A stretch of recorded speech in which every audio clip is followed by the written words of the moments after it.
Hello and Happy New Year. So it's been about 2 weeks since the new year has begun, so I'm a little late on that. Happy New Year. Let's get right to it. I'm going to be starting this new decade by shooting a camera that came out nearly a decade ago. This is the Fujifilm X100. The original X100, not the X100F or the T or the S or the B or the C or the... It's the original X100 that came out way back in 2011. I want to start out by saying that I will be showing you how to use this thing. I will also show you the pictures it takes, the picture I've taken with it. And I'm also going to do a little video test with this thing because it shoots video, surprisingly.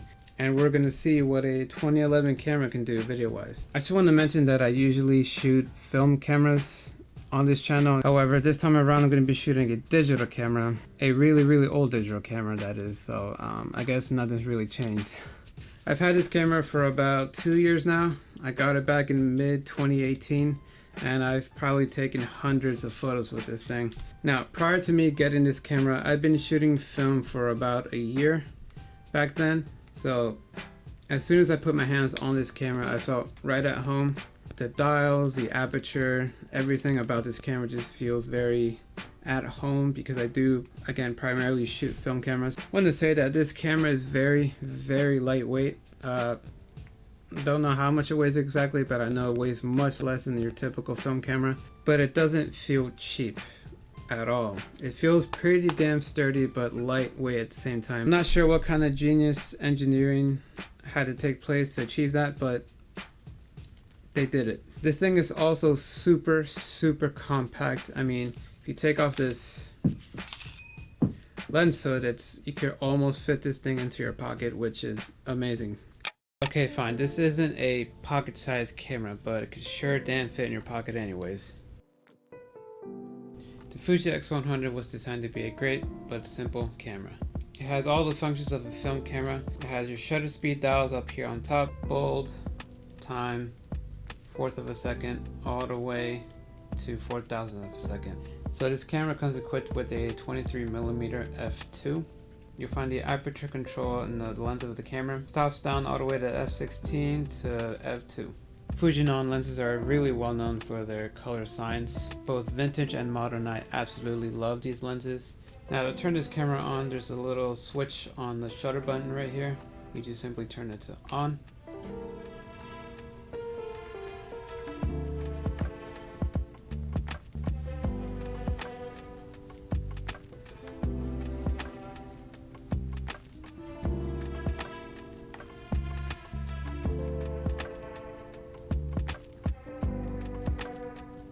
Now the camera does not come with this little thumb grip right here. Now you may think that's just for looks, but it really helps you grip the camera better, in my opinion. As you can see here, this camera supports manual focus, autofocus select, and autofocus continuous. Personally, I don't like to manual focus with this camera because I'm not used to having an endless focusing ring. Now the autofocus on this camera is a little slow, but it does get there eventually. And it's really not a problem, especially if you're coming from shooting film and using manual focus lenses. The autofocus isn't really all that bad. But of course, when you do compare it to modern cameras, the autofocus is a little slow. Speaking of slow moving things, the startup on this camera isn't lightning speed either. In 3, 2. See what I mean? One of the things that makes this camera special is that it is modeled after a rangefinder camera. With a rangefinder style camera, you're not really looking through the lens, but instead you're looking out through this little window. So when you look through the viewfinder, it really just gives you a much larger view, to be honest. You can see the frame lines in the center, and of course everything outside the frame lines. And then electronic viewfinder, you just press this little switch. Now you're looking through the lens. Of course, the downside to using the optical viewfinder is that if you for whatever reason have something in front of your lens, you won't know until you take the picture. Personally, I prefer to use an optical viewfinder because I like to see what's coming in the frame, what's going out. I think it's a lot better when it comes to street photography and stuff like that. Shout out to my very cheap microphone that somehow slowly crept into the shot here. So let's just put this back. So I'm not going to show you the video where I went downtown and shot this thing, so enjoy.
downtown Miami, shooting the X100, and I kind of suffered a bit of an accident. I don't know how this happened, to be honest, but I got blood all over my camera. And yeah, it's getting dark now, so I need to hurry up and finish this roll. And sorry man, I don't have any change.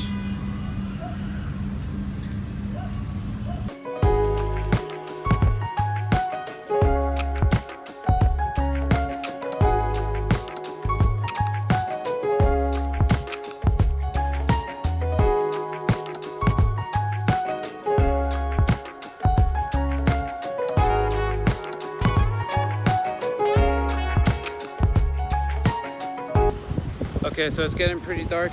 I'm not gonna bump up the ISO to around 800, maybe even 1600. And honestly, there's not really much going on around right now. The city's pretty empty for whatever reason, but I'm still gonna try to keep on taking more photos to the best of my ability, so here it goes.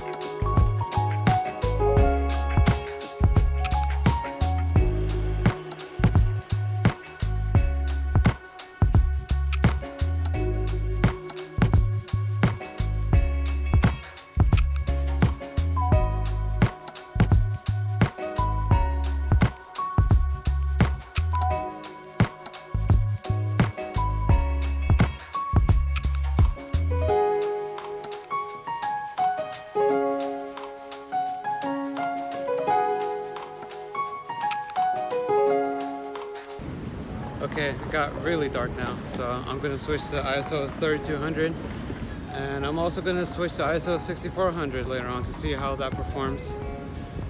Camera from 2011. Let's see how good it is to reduce the noise. So yeah, let's see.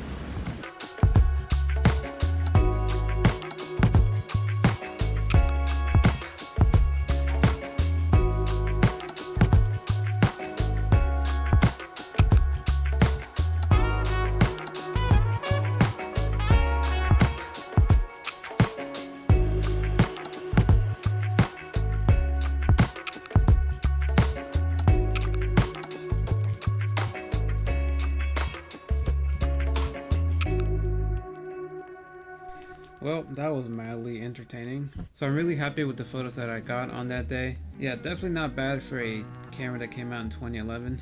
My favorite photo that I took that day was the couple and the baby stroller and the two babies in it. I especially like how the mom spotted me and didn't seem to care about me taking a picture. And I do think the reason why she didn't care is because I was using the camera that looked like this. If I was using a huge, big black DSLR, I'm sure maybe she would have been a little weirded out about it, but how can you be mad at a camera like this? You can't. So that's a plus side to using this camera. Now for the night photos, some of them did come out a little bit too noisy, but overall I am happy how the images look at night. Now I know earlier in the video I said I was going to bump it up to 6400, but all of those night photos that I took was shot in 3200 ISO. So I'm not going to show you some photos that I took at ISO 6400.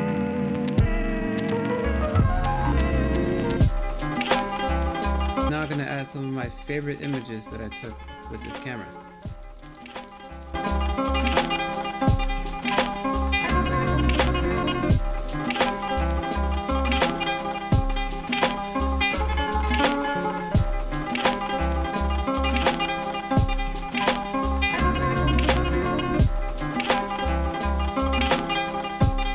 So as I mentioned earlier, this thing does shoot video, and I did put together a little bit of a video test, and here it is.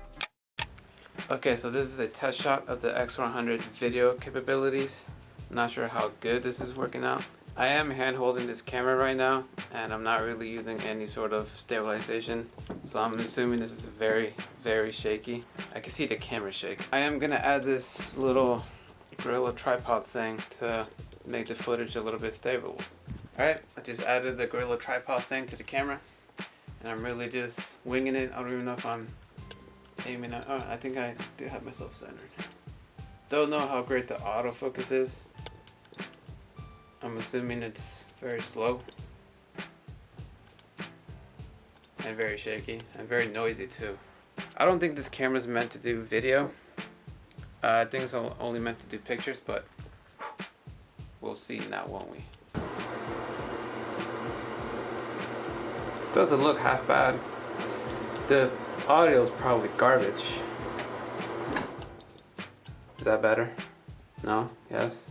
Maybe? Yeah, I don't know where the microphone is at, but I'm assuming this audio is gonna be absolutely terrible.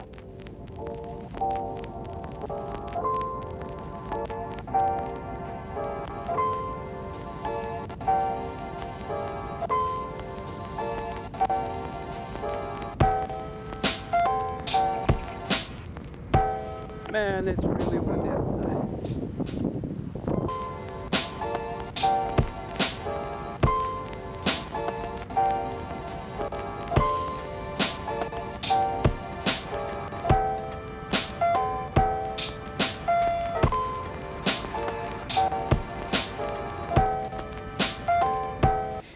Okay, so I just got here at my friend's house.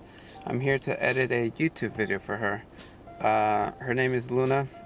Her YouTube channel is at LunaBay24. And I'm here today to edit one of her videos and possibly upload it. She's also a good friend of mine, and we also hang out a lot.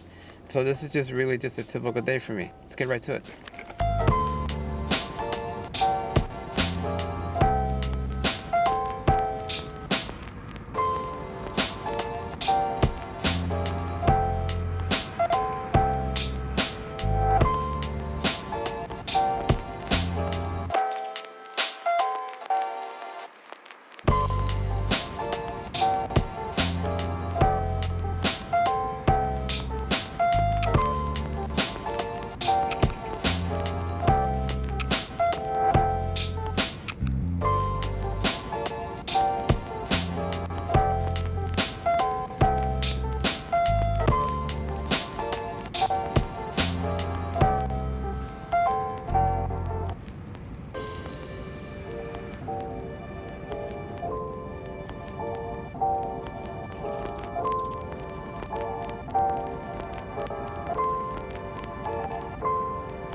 Amazing. Really amazing? Amazing. I'm glad you like it. Yeah. I'm gonna wear it for the rest of the day. Dun, dun.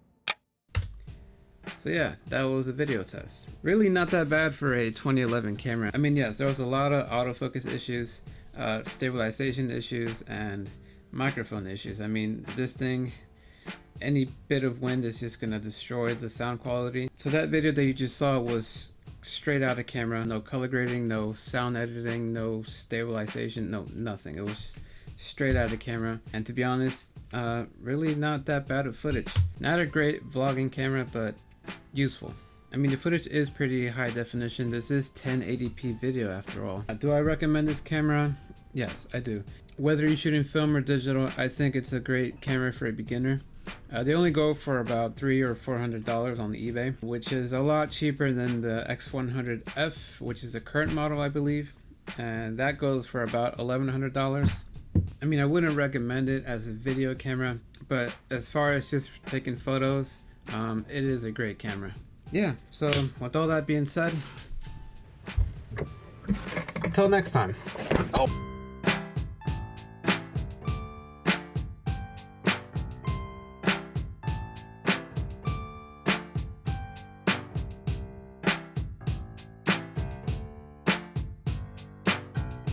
Lost my lens ring. This is funny. No, it's not.